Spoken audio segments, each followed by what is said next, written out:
कभी सोचा है कि हमारे हाथ में जो स्मार्टफोन है या जो कार हम चलाते हैं वो आखिर बनती कैसे है? पता है, आज की फैक्ट्रियां वो वैसी बिल्कुल नहीं है जैसी पहले हुआ करती थी। अब वो कहीं ज्यादा स्मार्ट, तेज और पूरी तरह से डिजिटल हो चुकी हैं। आज हम इसी डिजिटल फैक्ट्री के कॉन्सेप्ट को पूरी तरह से समझने जा रहे हैं। तो आज हम क्या क्या देखने वाले हैं? हमारा सफर कुछ ऐसा रहेगा। सबसे पहले हम समझेंगे कि ये डिजिटल फैक्ट्री आखिर है क्या चीज। फिर हम उन खास बिल्डिंग ब्लॉक्स को देखेंगे जो इसे मुमकिन बनाते हैं। उसके बाद हम देखेंगे कि ये चीज असल में काम कैसे करती है, इसके नतीजे कितने शानदार हैं, और आखिर में हम भविष्य में झांक कर देखेंगे कि आगे क्या होने वाला है। तो चलिए शुरू करते हैं। इससे पहले कि हम इसकी टेक्नोलॉजी की गहराइयों में उतरें, ये समझना बहुत ज़रूरी है कि आखिर ये डिजिटल फैक्ट्री है क्या चीज़। ये सिर्फ कोई फैंसी नया शब्द नहीं है, बल्कि ये चीज़ों को बनाने के तरीके में एक बहुत बहुत बड़ा बदलाव है। तो जब मैं कहता हूँ डिजिटल फैक्ट्री, तो आपके दिमाग में सबसे पहले क्या आता है? शायद रोबोट्स की लंबी लंबी लाइनें? हाँ, पर वो तो बस कहानी का एक छोटा सा हिस्सा है। असली जादू तो वो है जो दिखाई नहीं देता। वो छिपा है डेटा में, कनेक्शंस में और उस इंटेलिजेंस में जो हर चीज़ को एक साथ जोड़कर रखती है। इसको ना एक इंसानी शरीर की तरह समझिए। मशीनें और इंसान वो शरीर के हाथ, पैर और मसल्स की तरह हैं। लेकिन डेटा, क्लाउड और एआई, ये है इसका नर्वस सिस्टम, इसका दिमाग।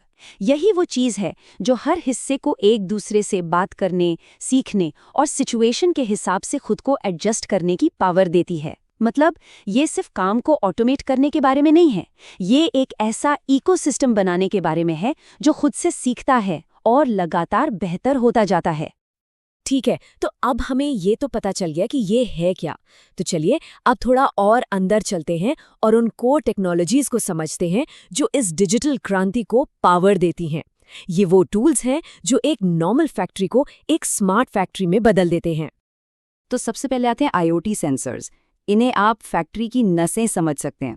ये छोटे छोटे जासूस हर मशीन पर लगे होते हैं और हर चीज़ को मॉनिटर करते हैं। टेम्परेचर, वाइब्रेशन, स्पीड और हर सेकंड हज़ारों लाखों डेटा पॉइंट्स इकट्ठा करते रहते हैं। ये हमें बताते हैं कि फैक्ट्री के अंदर ज़मीनी हकीकत क्या है। अब इतने सारे डेटा का करेगा कौन क्या? यहीं पर आता है फैक्ट्री का दिमाग, एआई और प्रिडिक्टिव एनालिटिक्स। ये सिस्टम इस सारे डेटा को एनालाइज करता है और पैटर्न ढूंढता है।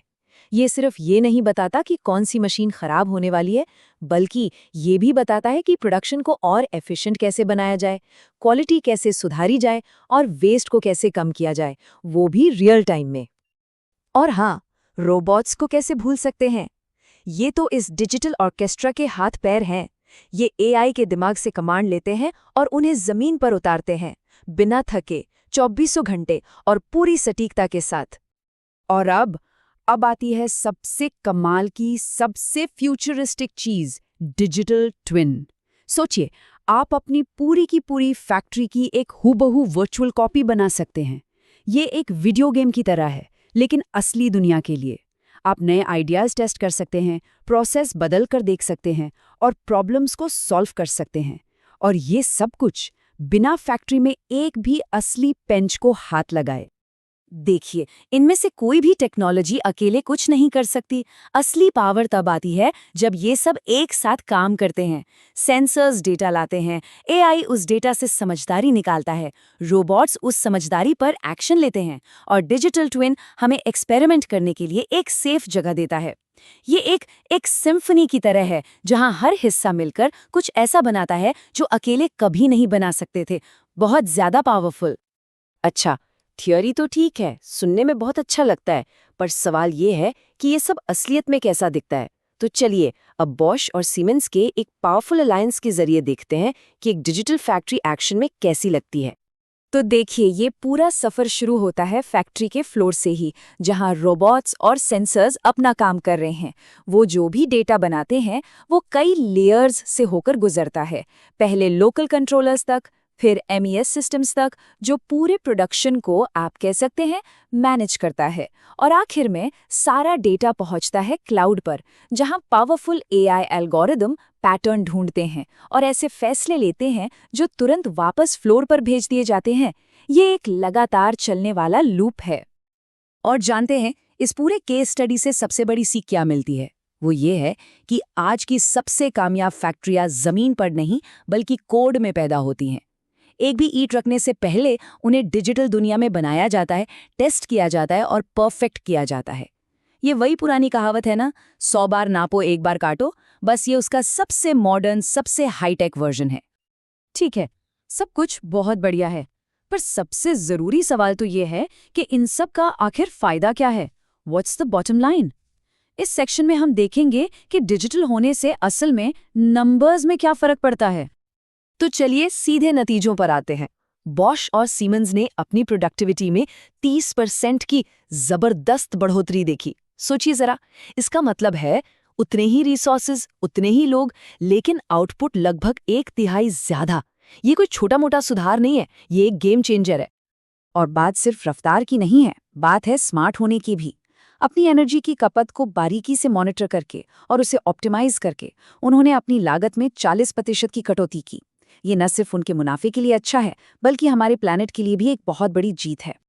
और अब सुनिए सबसे दमदार नतीजा, डाउन टाइम यानी मशीन के बंद रहने के समय में 50% की कमी। जरा सोचिए, जहां पहले मशीनों के अचानक बंद हो जाने से लगभग आधा वक्त बर्बाद हो जाता था, प्रिडिक्टिव मेंटेनेंस ने उस बर्बादी को प्रोडक्टिव टाइम में बदल दिया।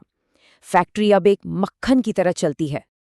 और अगर अभी भी कोई कंफ्यूजन है तो ये चार्ट देखिए।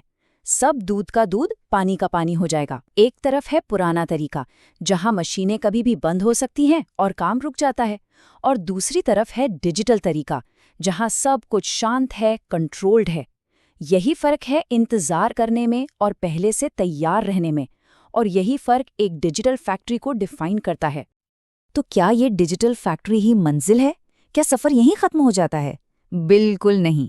अब हम अपने आखिरी सेक्शन में ये देखने जा रहे हैं कि ऑटोमेशन से आगे क्या है और भविष्य हमें किस दिशा में ले जा रहा है।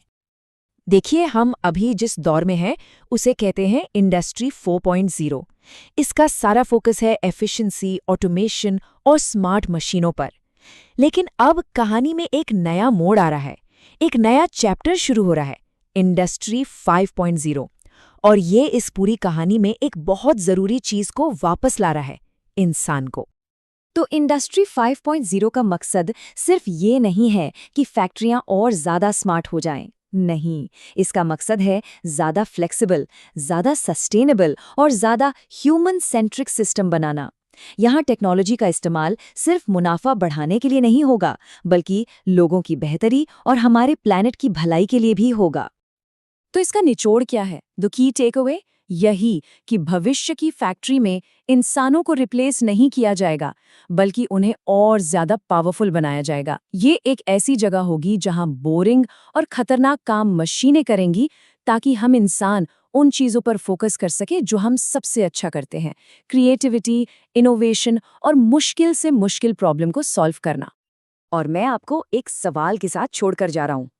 हम ऐसी फैक्ट्रियां बना रहे हैं जो बहुत स्मार्ट हैं, जो डेटा पर चलती हैं, जो खुद सीखती हैं। पर क्या हम उन्हें समझदार भी बना रहे हैं? मतलब क्या वो इंसानों और हमारे प्लैनेट के लिए सही फैसले ले पाएंगी? भविष्य इसी सवाल के जवाब पर टिका है।